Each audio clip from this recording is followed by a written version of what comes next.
Today we're gonna answer some of your questions, and we're also gonna talk about pregnancy dating.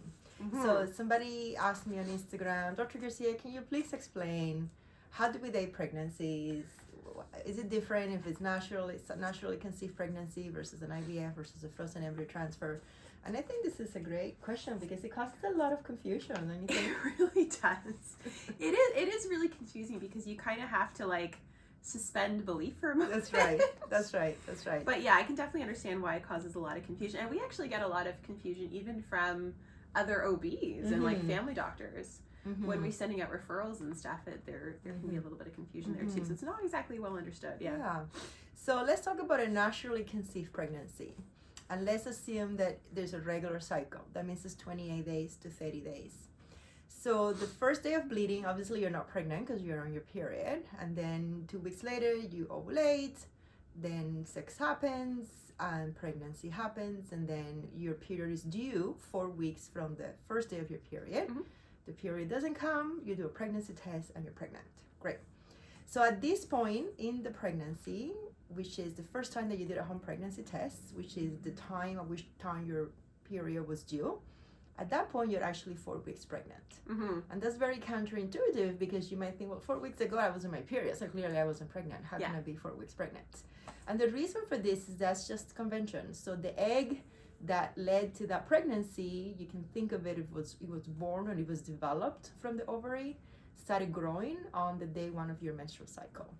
So that's a good way to think about it. Yeah. So if you have regular cycles and you are conceiving naturally and you're due for a period at a regular time and you do a pregnancy test and it's positive, at that point you're approximately 4 weeks pregnant.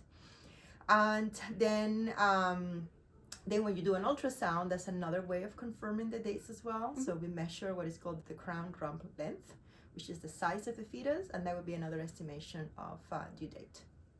Yeah. The way I always think about it is that, 100 years ago, back before we had ultrasounds, before we had anything, the one thing that you knew was when the period was and when the period was expected to be. And so that's why pregnancy dating really had to start from the first day of the period, because that was the one kind of recognizable thing, let's say, 100 years ago that people could see, right? So let's say you don't have regular cycles, and this happens to me just yesterday. Somebody who said, I haven't had my period for 3 months, what's going on? So I brought her in, did blood work, and then there's a positive HCG level. So she was pregnant. She's probably not 3 months pregnant, it's just she didn't have menstrual cycles for other reasons.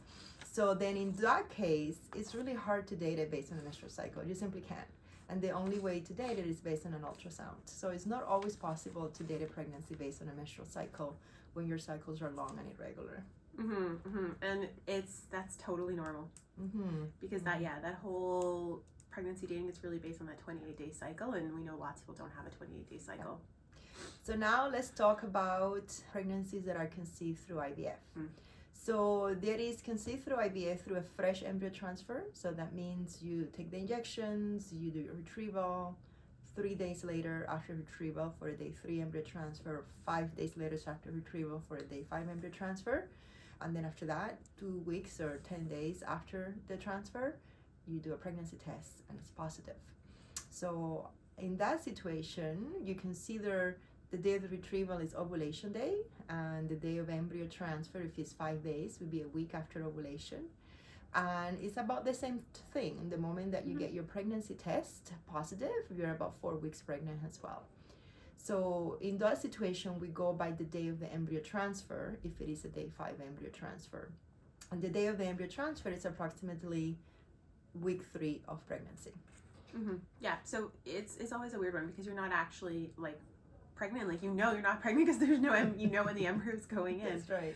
But it has that, and oftentimes it might not match up with the first day of your last period, because especially in a fresh transfer, the IVF cycle itself may change the length of your cycle or the time to ovulation, and so it doesn't necessarily match up perfectly. But yeah, just by convention. Yeah, which brings me back to a frozen embryo transfer now. So in a frozen embryo transfer, it could be a natural cycle, it could be a medicated cycle.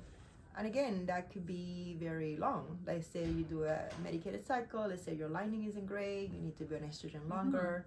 So it could be that you're spending 3 3 weeks, for example, in the first part of the menstrual cycle of the frozen embryo transfer cycle before you start your progesterone embryo transfer. So again, based on that, you can use the menstrual cycle either. So then you basically go by the day that the embryo was transferred.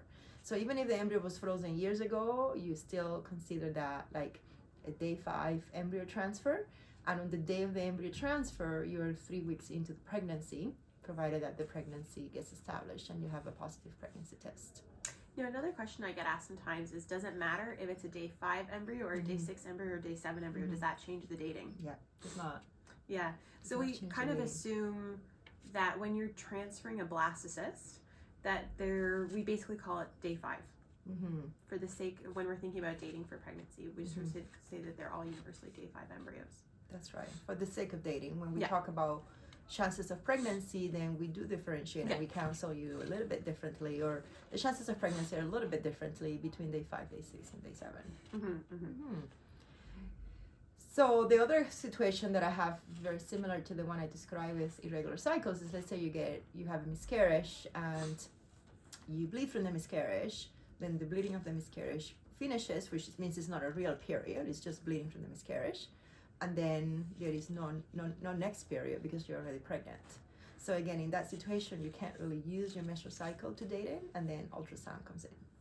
Yeah, basically, I mean, in a lot of situations, we're relying on ultrasound. And we're using ultrasound to help us figure out, so for instance, how far along somebody is in that moment, and then doing a follow-up ultrasound to make sure that we're having good interval growth. And that's really what we want to see. That's very reassuring, meaning that, you know, if you do one ultrasound and then you do another ultrasound, I don't know, 10 days later, you want to see 10 days worth of growth between those 2 ultrasounds to really show that, you know, yes, this is a good growing embryo, that the pregnancy is progressing in the way that we expect, and that we can rely on this different dating than what we originally thought.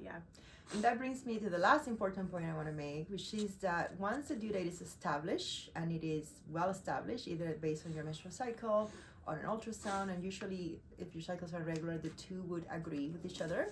So once you have established due date, that doesn't change.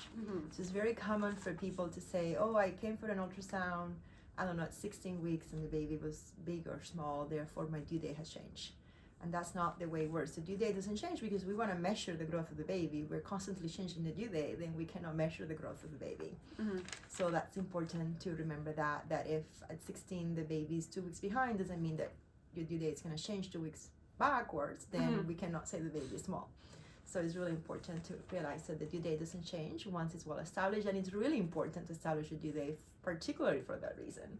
Yeah, exactly. So because you need to know the growth of the baby and to make some decisions about induction of labor later on as well. Yeah, which is really important.